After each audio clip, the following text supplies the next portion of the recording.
So the different aliases by which the post-COVID syndrome known is are post-acute COVID-19. Some say it is the long-term effects of COVID-19. Some say it is just a long-haul COVID or long COVID. Others will argue that it's a post-acute COVID syndrome because it is not one disease, it is actually an agglomeration of different signs and symptoms. So it qualifies to be a syndrome very well. Some people are very fond of the term chronic, so that is why they call it chronic COVID or a long haul COVID.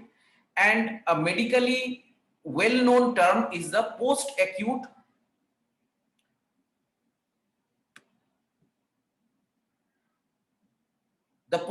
sequelae of SARS-CoV-2 infection, which is also called PASC.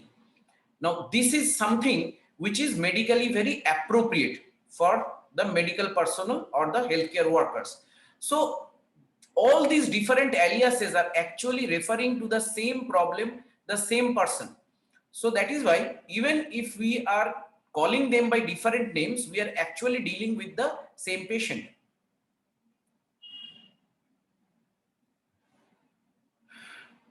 When COVID hit us for the first time last year, we found that there are actually three types of COVID infection, which is mild, moderate, and severe, which occurs in any type of disease as such.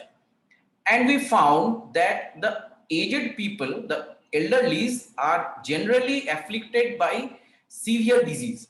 But the young people, they are not very much affected by the severe disease, and they mostly have a mild or a moderate disease.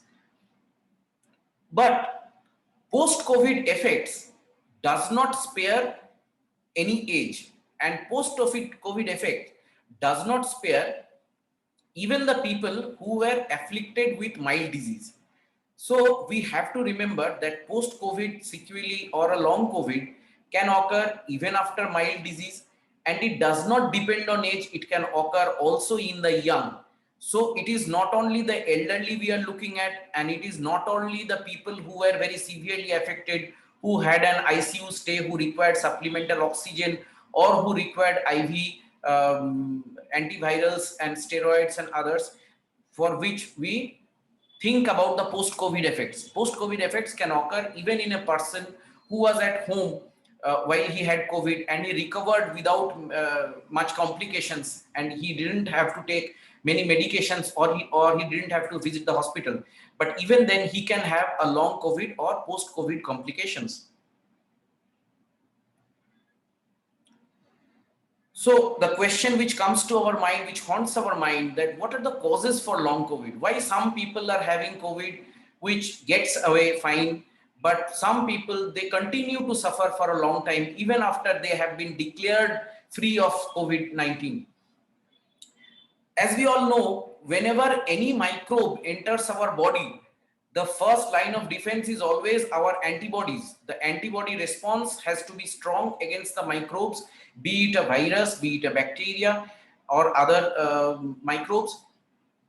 So if this defense fails, only then we can have a long COVID. So weak or absent antibody response is considered to be one of the most important causes for long COVID.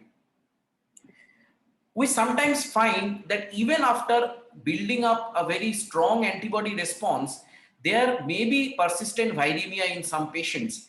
It may be due to the virulence of the virus, it may be due to the immunity of the virus to the antibody response which the body is producing. And as we all know, that virus is a very small organism, and it has some amount of genetic material. In case of coronavirus, it is the RNA which is the genetic material. So these viruses, in the path of evolution to survive, they undergo changes in their genetic material, which is called mutation. So this virus also underwent mutation, and when the virus mutated, probably the antibody response which was erected by the body was insufficient to resist the virus. So that is why persistent viremia is one of the important causes for the long or chronic COVID. A virus, when it enters a body, generally gives us an immunity to further viral infection by the same type of viruses. But it is not the norm. It cannot be a rule. So sometimes you can have a reinfection with the same virus, or the same virus which were suppose very low in number may again grow to a bigger number to cause a significant infection later on, which can cause a relapse of the COVID infection. So relapse or reinfection is another cause for a long COVID. COVID infection in a body has two very important phases. The first phase is due to the direct effects of the virus itself, and it causes damages to different organs, mostly the lungs and the upper airway or the upper respiratory tract. But later on, after a few days, say at the end of 1 week, the inflammatory response to the virus takes over. And this inflammatory response, other than killing the virus, it also damages different organs of our body, mostly the lungs. So the inflammatory and other immune reactions to the virus may continue a long time after the virus has already gone from the body. So it is like, suppose you find a miscreant who is entering your premises and you start shooting at the person. So if you start shooting and even after the miscreant is taken down, you continue the shooting, what will happen? It will injure some innocent bystanders. So that is what happens to our organs like the lungs, which get caught in this inflammatory fire of the body and the virus. So these inflammatory and other immune reactions sometimes cause long COVID or chronic COVID. There's an interesting term called deconditioning. It is a very subtle term and it is a very harmless looking term, but actually it has a very big impact in our lives. I like to equate this deconditioning with something called inertia of rest. Suppose you are given a very long weekend. You have Friday as a holiday and Saturday and Sunday you already have weekly offs. So when after relaxing for Friday, Saturday and Sunday, you try to resume your work on Monday, your body does not wake up. Your body tries to sleep a little more and it feels lazy. This is precisely what is deconditioning. So a person who is suffering from COVID is already bound inside his house or inside his room for 17 days, which is a standard quarantine period. Or if he is hospitalized, he is already on the hospital bed or inside his hospital room. He doesn't have to travel, he doesn't have to do work, he doesn't have to exert himself. So when at the end of 17 days he is suddenly asked to go back to his normal life, his body does not allow him to go back to normal life very easily. This condition is called deconditioning. So what happens is the body feels lazy and it is a type of inertia of rest or inertia of laziness. So deconditioning is a cause for long infections or long recrudescence in a lot of diseases, and so it is similar for COVID. And last but not the least, we should not forget that there are a lot of mental factors which are associated with COVID infection. First of all, because COVID was an infection which was previously fraught with different types of fear in the minds of the people. So whenever somebody caught COVID, people were ostracized from the society. And after that, they were held onto inside one room. They were quarantined. So this quarantine and this ostracization leads to a great stress in the minds of the patients. And due to this stress, when they recover from the COVID, the mind does not come out of this stress. And this is called what is called a post-traumatic stress disorder or PTSD. We know very well that when there is a loss in the family, when there is a personal loss or there is a very traumatic experience, a person undergoes something called a post-traumatic stress disorder. And COVID is one such stress disorder where it is ravaging families. We find that some families are losing one, two, or multiple members of their family due to COVID. And so the post-traumatic stress disorder is a very important accompaniment of COVID, which leads to a long COVID syndrome. So this is in short that what occurs in long COVID. We all know that fatigue is a very inseparable part of COVID, and even in a long COVID patient, you will find that fatigue is an inseparable part.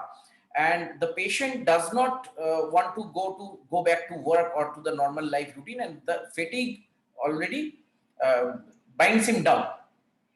And there are headache, tinnitus, loss of smell, persistent cough, chest pain and heart inflammation, which is also called carditis, myocarditis, shortness of breath and palpitations, muscle pain and pins and needles sensation, and you can have joint pain also, diarrhea, abdominal pain. These are also frequent accompaniments.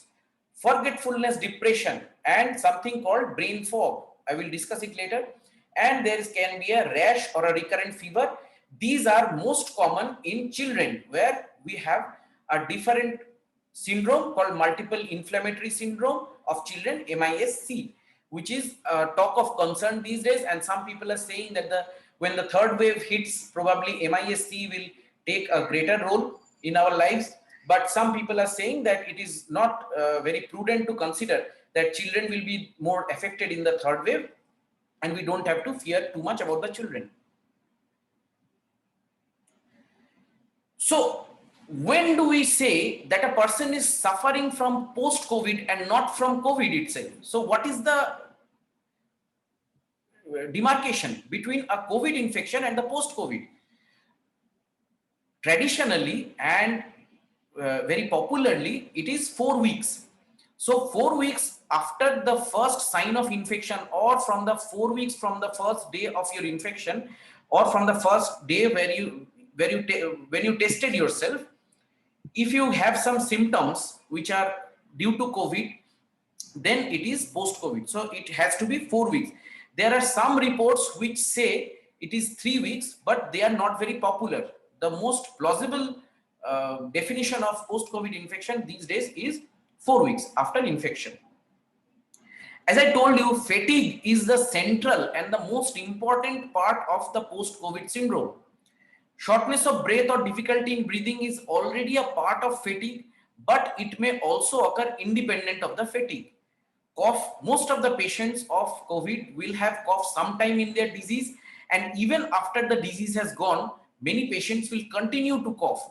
And the typical cough of the COVID patient as well as the post-COVID patient will be unproductive cough. They will not complain of expectoration. Joint pain is a frequent accompaniment of most of the viral infections which we face, or even some bacterial infections, but post-COVID generally gives some amount of joint pain. Chest pain we find in most of the patients of COVID, and chest pain, you have to remember that chest pain is more common in post-COVID than COVID itself. Memory, concentration, or sleep problems, these are also parts of the neurological syndrome which occurs in the post-COVID, and they occur more commonly in the post-COVID than in COVID itself. Muscle pain or headache, they are frequent accompaniments of post-COVID. You can have a fast or pounding heartbeat. You know that during COVID infection, most of the people will have an increased heart rate, or the cardiac rate will increase. That is maybe due to the myocarditis, or it may be due to the fever itself, maybe due to the infection which is in the blood. But some people will continue to have this fast heartbeat or the palpitations 6 to 8 weeks even after the infection has gone. Loss of smell or taste was first said that this may be a precursor of the COVID infection, and it was later found that almost 30 to 40% of the patients of COVID will suffer from loss of smell or taste. But very unfortunately, 3 to 5% of patients will have permanent loss of smell or taste. So this is what is very concerning in the post-COVID. We have found a few patients who did not recover fully from the smell or taste dysfunction which they suffered during COVID.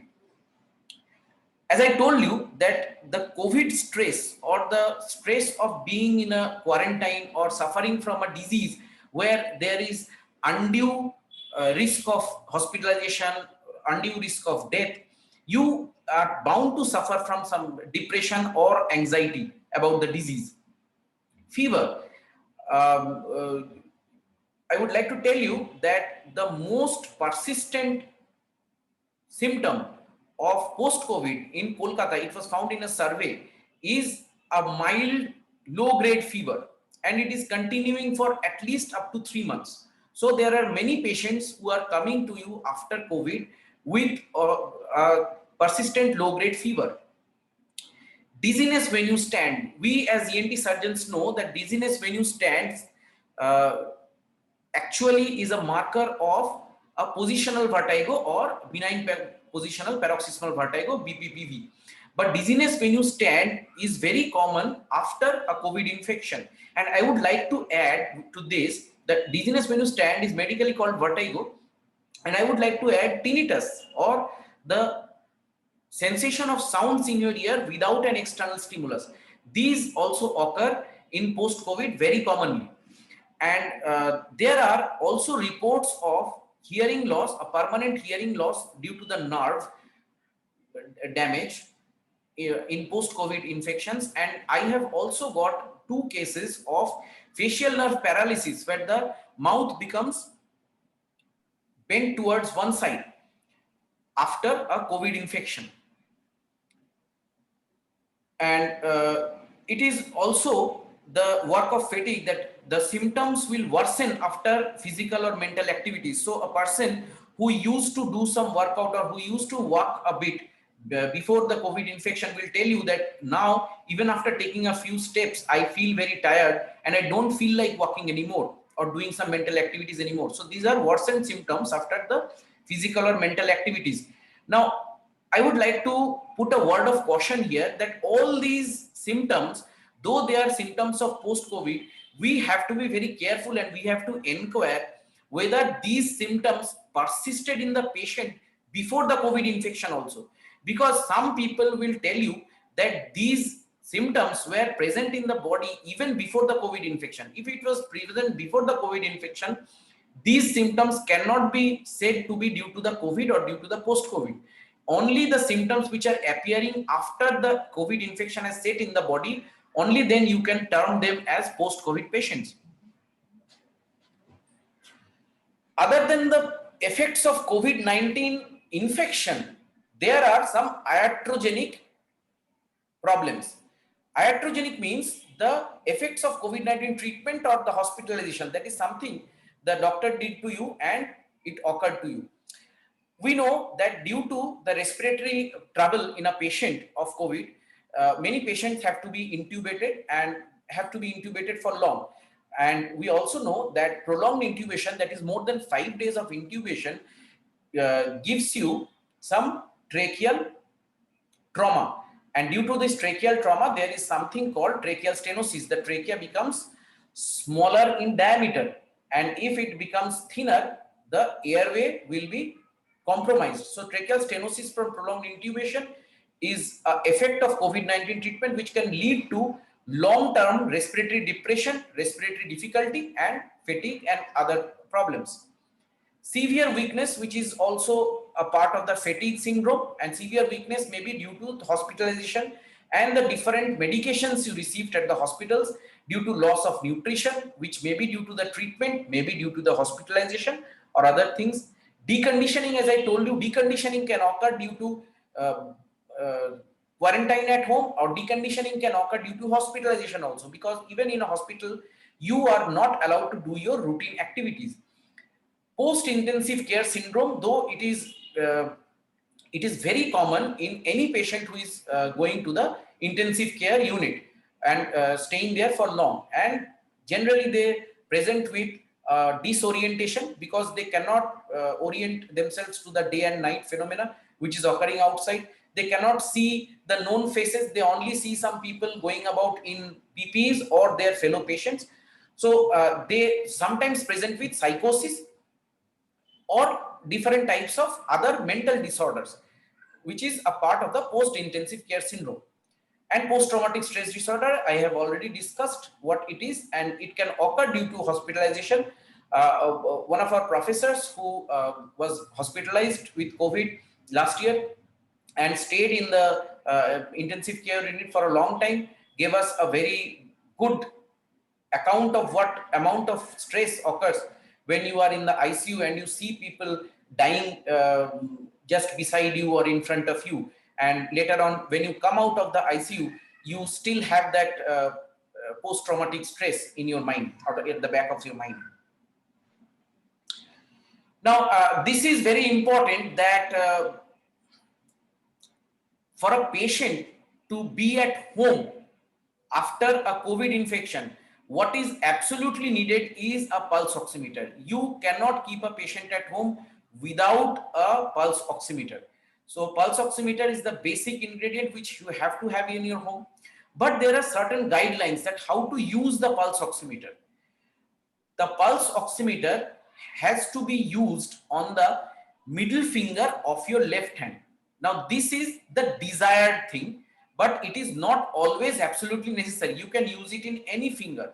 We always use it during an operation or during monitoring of the patient in the intensive care unit, and we all know that it is not always possible to find the to clip it to the middle finger of the left hand. So you can use it in any other finger, but at least the finger should be clean, it should be warm and without nail polish. That is important because there will be a light which will enter your finger through the nail bed and it will be red. The reflection of the light will be read by the machine, which will give us an idea about the oxygen and your heart rate.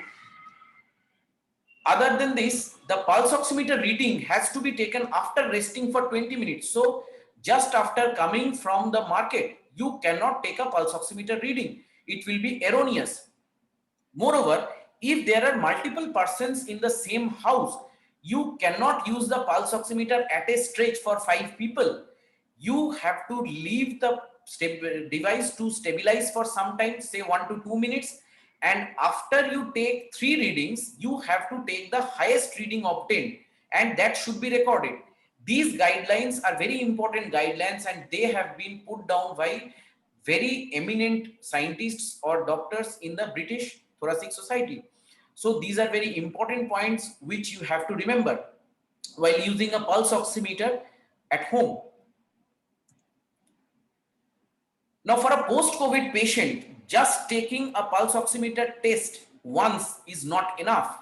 So, to be absolutely sure that this patient is not suffering from any post-COVID lung damage, we have to take an exertional desaturation test. What it is, I will try to explain. It is very easy. The resting reading of the partial pressure of oxygen is 96% or above, but the symptoms suggest exertional desaturation. Why? The patient comes to you saying that, doctor, I am having a lightheadedness or severe breathlessness on minimal exertion, but you find that the resting SpO2 is 96%. So what do? You ask the patient to repeat the same reading after 40 steps on a flat surface when he is self-testing, because these days we are more used to telephonic consultations or video consultation, that is teleconsultation. So if the patient cannot come to you physically or you cannot go to the patient physically, you ask the patient to take 40 steps on a flat surface and take the reading again. And if the patient has come to you, you ask them to do a 1 minute sit to stand as fast as they can. Generally, they can do about 7 to 8 times sit to stand in 1 minute. And after this, you take the reading again. If there is a fall of 3% or more, it is abnormal. So it's a very easy test which can be done at home, which can be done at the doctor's clinic. But this is a very important test which can tell you whether the patient is actually suffering from any lung insufficiency or not. If there is more than 3% desaturation after this small exercise, then you have to think of referring the patient to a pulmonologist for further pulmonary testing. So what are the British Thoracic Society for the target range for oxygen saturation? They say that the target range of oxygen saturation is 94 to 98% in a normal individual. Remember the term that it is for a normal individual. If it is 92% or less, the patient will require supplementary oxygen, either at home or at a hospital. That is not our question here, but 92% or less will require supplementary oxygen. We know that this year we suffered from a severe lack of oxygens, and that is why we were also telling our patients that even 90% of oxygen may be suffice for you to stay at home without oxygen, and after it uh, becomes lower than 90%, you have to go for supplementary oxygen. But the British Thoracic Society guideline is 92%. So a normal assessment without red flags, then you will have 96% or above and no desaturation on the exertional test. I told you the exertional test in the previous slide itself. And if it is 94 to 95% or below, you need some assessment and investigation. And the first assessment or investigation should be a desaturation on exertional test. And if it is more than 3% desaturation, then you have to look for a pulmonologist. But for a patient with a known lung disease and a known hypoxia, they can be safely said to be normal with 88 to 92% oxygen saturation. So these are the British Thoracic Society guidelines for keeping the patient at home after a COVID infection. So now I will come to the different symptoms which are very common in patients of post-COVID. The most common symptom which we all are seeing in most of the patients of post-COVID are fatigue or weakness. Many people will tell you that I don't have the energy to do the work which I was having previously, and I always feel fatigue, I always feel like lying down or always feel like sleeping. Now, first of all, we have to reassure the patient that fatigue is a very common accompaniment of COVID as well as post-COVID, and it will go only with time. This is very important to tell them that fatigue has been an accompaniment of all the previous COVID-like viruses like the SARS, the MERS, and community-acquired pneumonia also. Even a community-acquired pneumonia patient will suffer from a severe degree of fatigue because of his lung function compromise. And you have to tell them that there is no efficacy of either pharmacological or non-pharmacological interventions on fatigue after COVID-19. So if somebody is insisting to take some medicines or some non-medicinal supplements for fatigue, they are not helping themselves. And we as doctors are responsible for telling our patients that there is no efficacy of other pharmacological or non-pharmacological interventions on fatigue, which is occurring after a COVID-19 infection. So there is no evidence to support the use of any medicines for fatigue. Fatigue will only go with time and probably some amount of exercise. I will tell you what type of exercise which we may do for fatigue.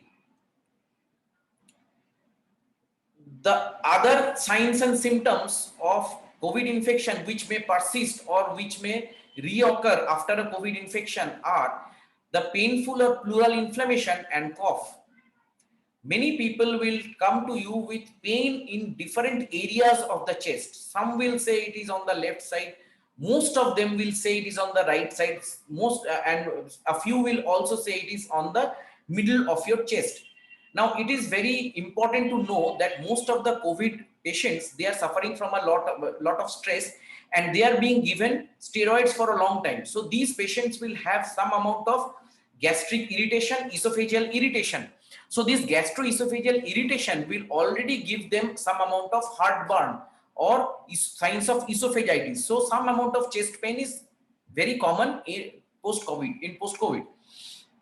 But there is another area where we need to look at, which is the pleura gets inflamed. And as we know that when we study the CT scan of a COVID patient, the most recent or the first signs of inflammation, they occur just below the pleura or in the subpleural region.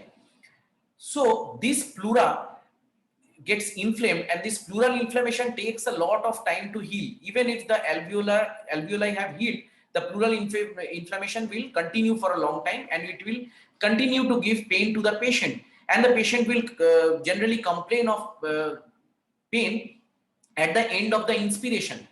And for the same thing, the patient will also complain of cough because of something called a post-viral vagal neuropathy. There is something called a post-viral vagal neuropathy. The vagus nerve mediates the cough, and when the virus is expelled from your body, the vagus nerve still feels that it needs to expel something more, and that is why the cough will persist in some people. But the very interesting thing is, even such grave things like the pleural inflammation and the cough due to the vagal neuropathy, they are also not very amenable to medications or different interventions, and simple breathing control exercises and medications like proton pump inhibitors. Because I was telling you that steroids have caused a lot of esophagitis and gastritis or gastroesophageal inflammation. So that is why proton pump inhibitors will help in relieving the patient of cough as well as the painful inflammation or the heartburn. And the rest of the pain and different symptoms will be taken care of by simple breathing control exercises. So what is a breathing exercise? Breathing exercise has been talked about for a long time now, and we have seen different medical as well as non-medical persons persistently saying that breathing exercise is a must before having COVID, during having COVID, as well as after having COVID. So what is a breathing exercise? It is very easy. You have to sit in a supported position in a very relaxed way. And then you breathe in and out slowly, preferably in through the nose and out through the mouth. And when you take the air inside, you relax your chest and shoulders. How do you relax your chest and shoulders? You put your shoulders back and you relax. You rest it on the chair you are sitting on, and you rest your chest also, and you allow your tummy to rise. What this does is, when you allow your tummy to rise, you let your diaphragm, the diaphragm is the muscle which separates your abdomen from the chest, and this diaphragm is the main respiratory muscle in a normal person. And this diaphragm will be allowed to work like previously it used to work. Due to the prolonged hospitalization or due to the COVID-19 infection, the diaphragm has not been working for a lot of time. So if you allow your tummy to rise, you allow your stomach to increase in girth, you are actually letting your diaphragm work. And then the inspiration is to expiration ratio for time is 1:2. So if you inhale for 5 seconds, you have to expire for 10 seconds. This is what is the ratio. And this has to be done in 5 to 10 minute bursts or longer if helpful and if you are okay with it. Some people will feel fatigue even after doing a small amount of breathing exercise, but this breathing exercise will take care of a lot of things in the post-COVID situation, like cough, pleural inflammation or chest pain, as well as fatigue. So this is something which has to be continued at least for a few months after COVID.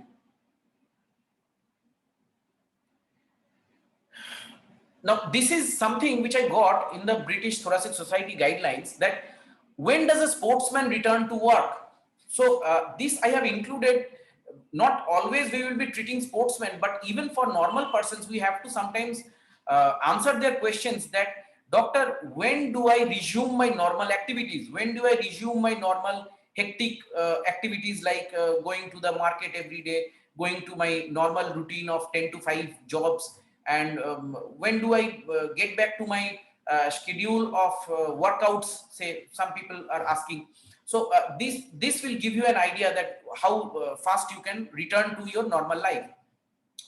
If you have recovered from a mild illness, 1 week of low level stretching and strengthening before targeted cardiovascular sessions. So if you are a sportsman and you want to or you are on a exercise regime, before going to the targeted cardiovascular sessions, you have to do 1 week of low level stretching and strengthening exercises.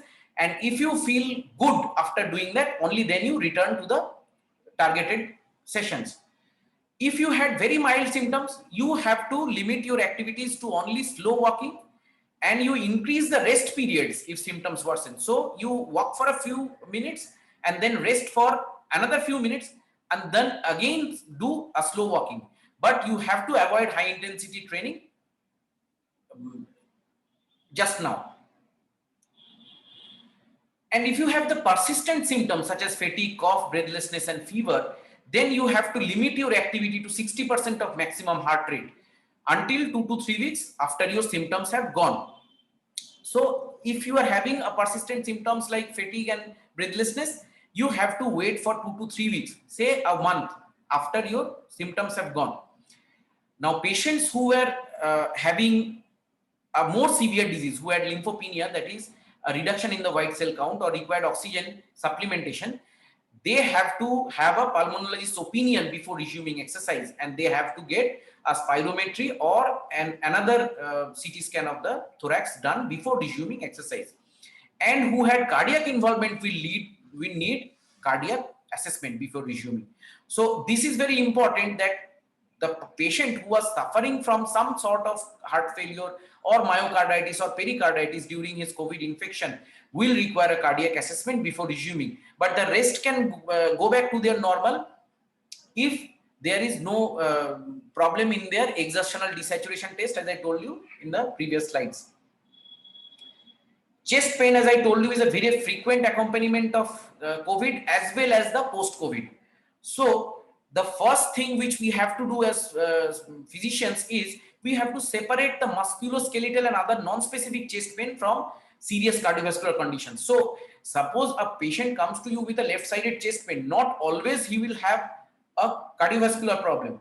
Maybe 60% of the time he will be suffering from a cardiac ailment, suppose a myocardial infarction or cardiac ischemia, but the rest of the 40% patients will have musculoskeletal problems and also pleural pain, as I told you. So these has to be separated, and these has to be separated mostly clinically.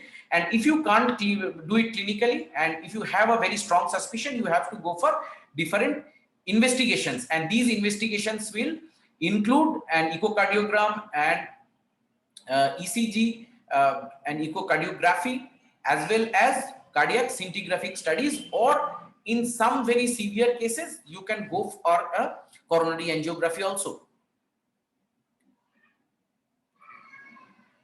There are many cardiopulmonary complications which we have to be well aware of, which can occur, and you have to remember that it may not always occur just after COVID-19. It can present even several weeks, say 3 to 6 weeks after COVID-19. We have found many young patients. We have found many young doctors who have suffered from cardiac complications 3 to 6 weeks after acute COVID-19. And though it is very common in people who are already having a cardiac disease, it may also occur in young people who have never had a cardiac disease before the COVID-19 infection. And 20% will have clinically significant cardiac involvement, but we have to keep in mind that some people will have an occult involvement where we may not have the different signs and symptoms which we are thinking, but they may still have some cardiac involvement. So we have to investigate for these patients. Now, what type of cardiopulmonary complications? The myocarditis, pericarditis, these are most common. Myocardial infarction is rare, but it may occur. Dysrhythmias is very, very common after COVID-19 because of the increased heart rate. And pulmonary embolus, we know that it's a thromboembolic state, and that is why pulmonary embolus, which can create cardiopulmonary complications and even increase in the pulmonary arterial hypertension, may also occur.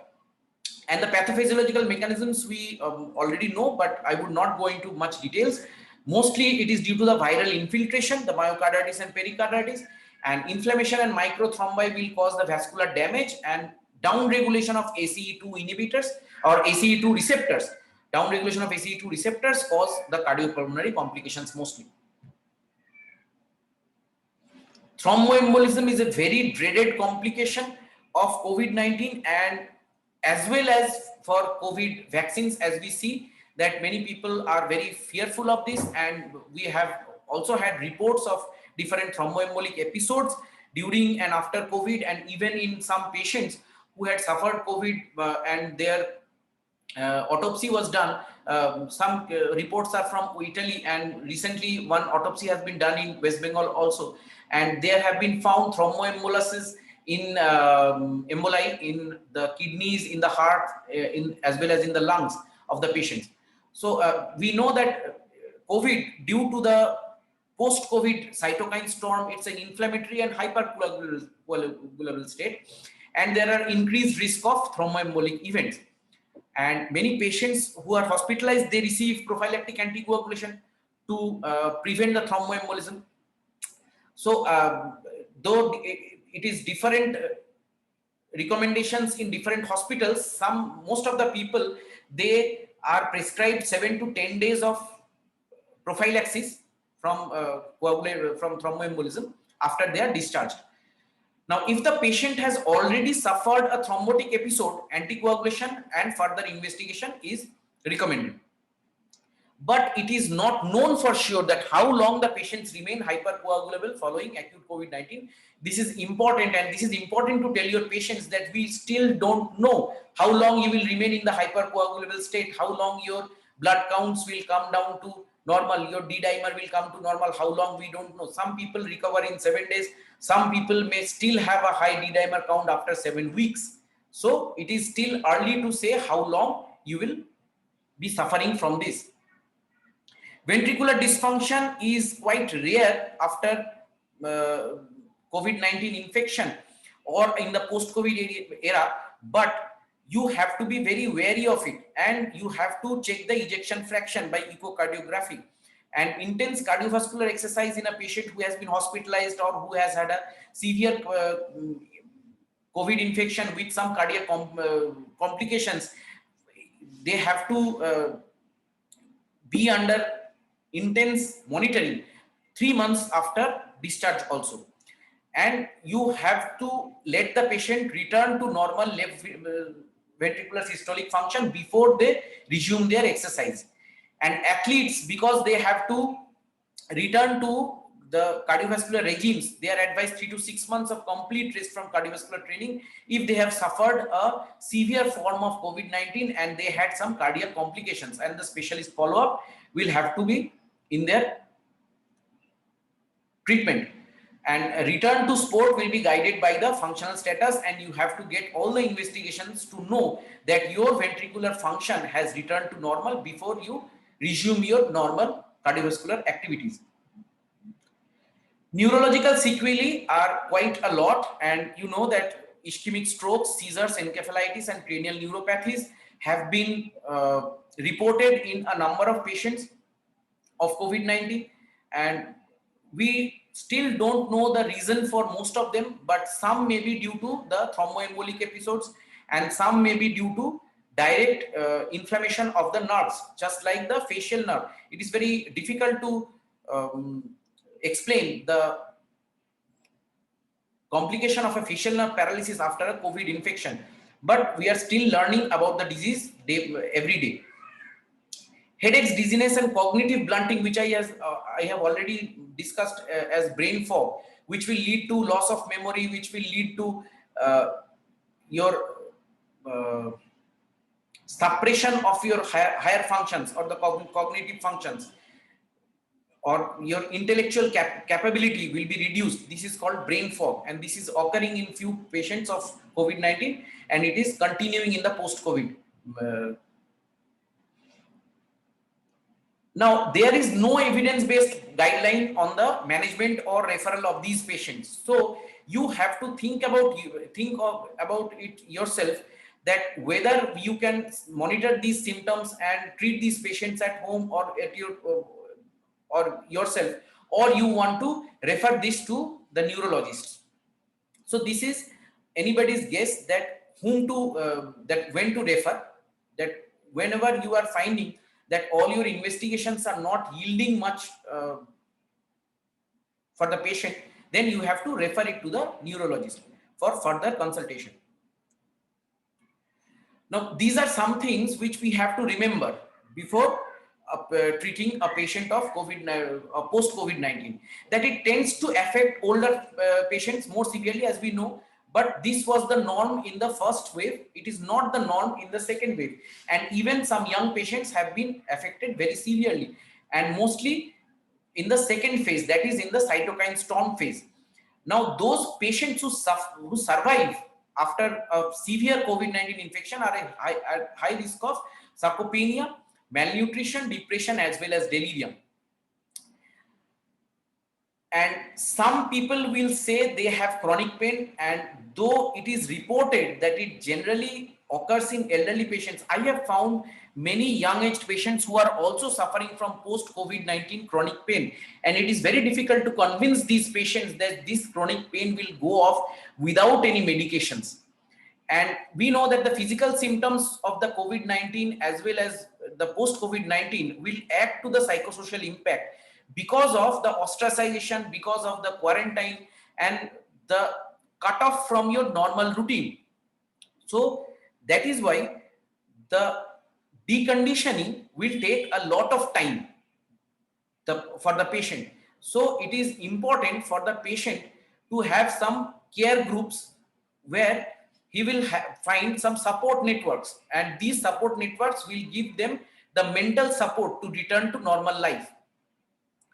So that is why a lot of healthcare workers like the occupational therapist and the social workers have to be called to treat these patients of post COVID-19. Mental health and well-being have taken a great bit of suffering due to the COVID-19, and we already know that anxiety, stress, and conditions related to the broken routines or to the deconditioning effects of the mind have taken a lot of toll on. So it is a state where already we have low mood, hopelessness, heightened anxiety, and difficulty sleeping, and we have a post-traumatic stress disorder. And it is important to know that even the health workers are suffering from a post-traumatic stress disorder, because it is not easy to treat a lot of patients and see a lot of them dying in front of your eyes, or a lot of them not recovering from the disease which you are treating. So that is why we have to take care of our patients as well as our own minds, and the mental health and well-being of ourselves is also of equal importance. Investigations, though I'm not very fond of investigations in such patients, but if you find that the patient is consistently breathless even after a lot of breathing exercise, and you find that all other parameters are good, and even if the oxygen saturation does not want to rise, and then you should rule out anemia. Lymphopenia, as you know, is a very important feature of severe acute COVID-19, and so you have to find out that when this lymphopenia comes back to normal, and it generally drops to 3 to 4,000. Elevated biomarkers, which we all know, like the C-reactive protein, which is a acute phase reactant, and we have to know that when it comes back to normal, the total leukocyte count, to know if there are any secondary bacterial infections going on in the body of the patient. The natriuretic peptides to foretell heart failure, if any, is the ferritin, which is an inflammation marker. But ferritin is now these days very important, because an increased ferritin can tell you whether the patient is susceptible to mucormycosis also, because mucor is a fungus which feeds on iron, and the free iron is reflected in the ferritin levels of the body. And troponin is important in patients who had some cardiac complications. But D-dimer is a very routine investigation which is done for a COVID patient as well as for post-COVID patients until it returns to normal, because it is a marker for a thromboembolic disease. So I would like to come to an end of my discussion. But just as you know, the COVID infection, when we just started to think that the COVID infection has gone, my lecture has also not yet ended. So I will tell you a bit more.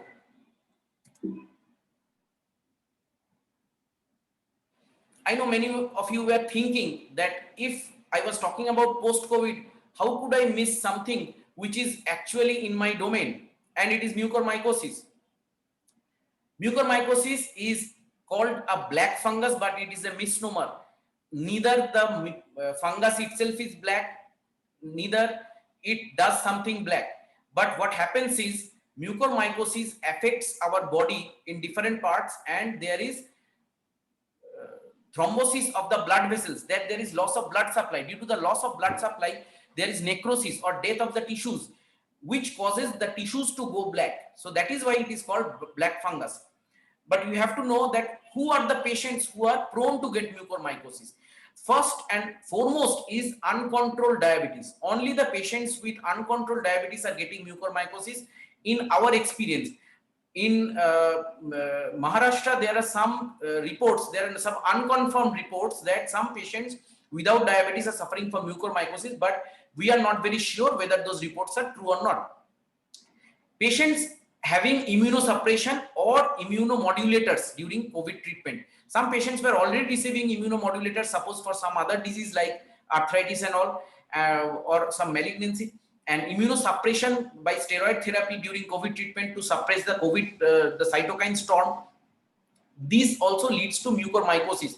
Mostly the inadvertent immunosuppression by the unscrupulous steroid therapy, which is mostly done at home.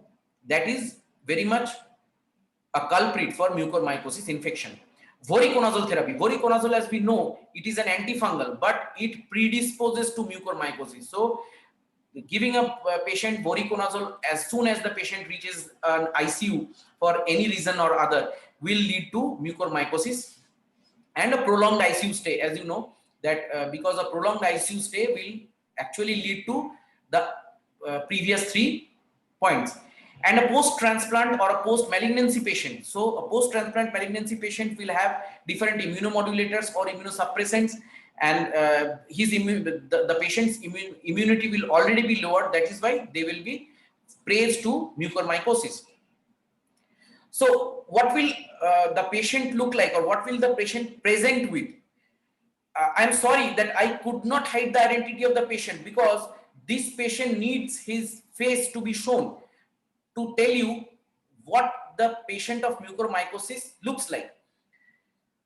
The patient will come to you with facial pain or pressure as well as headache, which is not remitting with the normal medicines. He will have a nasal discharge, which sometimes may be foul smelling or a purulent nasal discharge. There will be pain in the eye, dimness of vision or discharge from the eye, and most importantly, there will be painful eye movements or double vision. So when you ask the patient to look from one side to other, he will say that I cannot, or I am having pain, or when I am seeing to one side, I am seeing 2 images of the same thing. There will be loosening of teeth, pain in the jaw or pus from the tooth sockets. And there will maybe blackish discoloration over the bridge of the nose, over the face. You can have blackish discoloration over the eyes. You can have blackish discoloration near the roots of the teeth, near the palate or inside your mouth.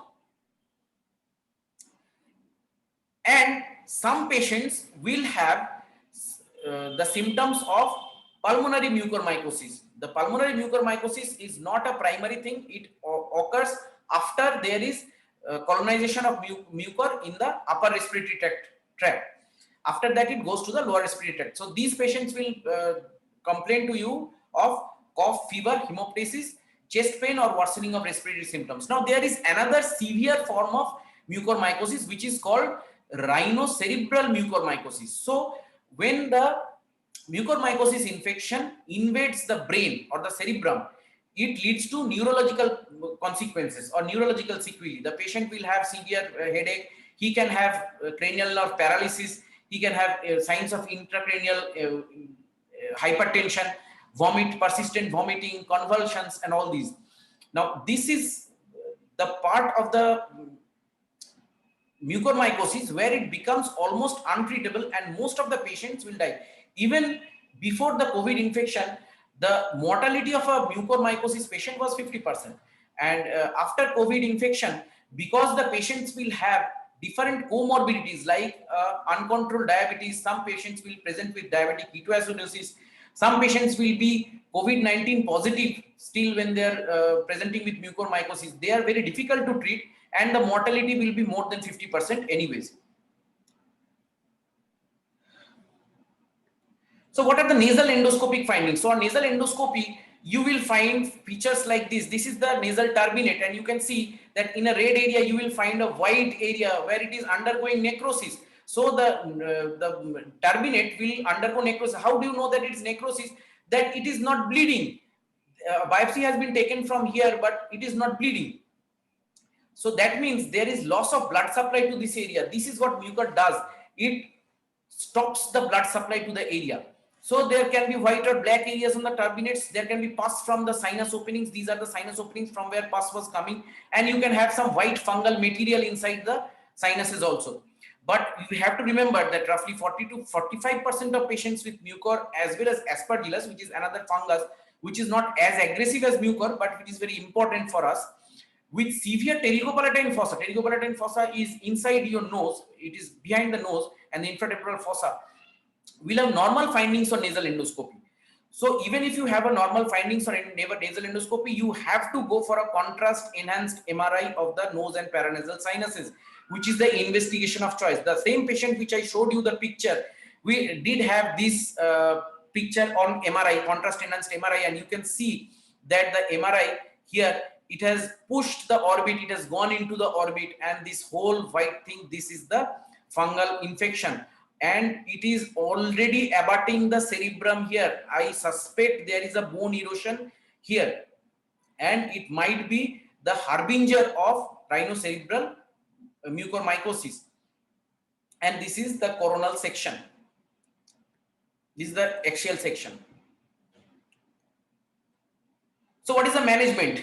Management, it requires surgical as well as medical treatment hand in hand. And as we all know that we need a very good team which consists of the microbiologist, anesthetist, the physician, the maxillofacial surgeon or the plastic surgeon, as well as the ENT surgeon and an ophthalmologist, who will all be together to treat the mucormycosis patients. And we know that after the COVID-19 goes away, we will have a tsunami of mucormycosis patients, and debridement of all necrotic material is the treatment of choice, because in the necrotic material you cannot give any medicines. All your medicines will not reach the necrotic tissue.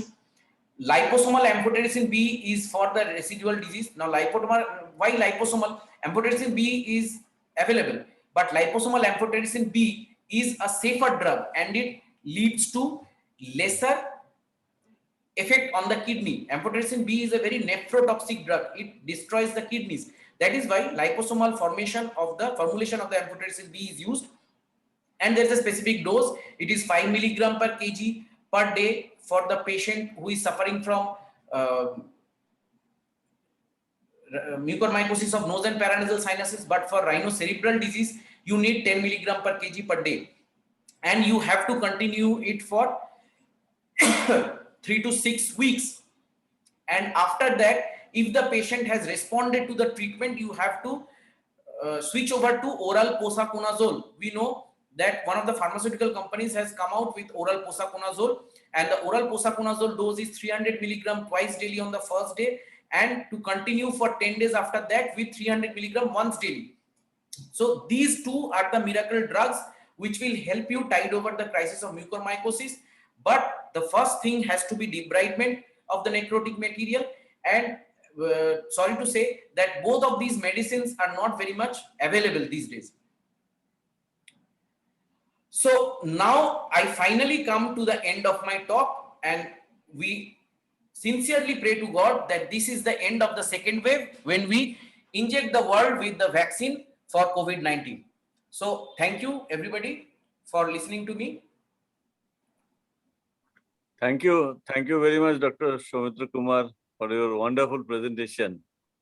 And now I'd like to request all the eminent delegates. So if you're having any queries regarding the management of the post-COVID patients,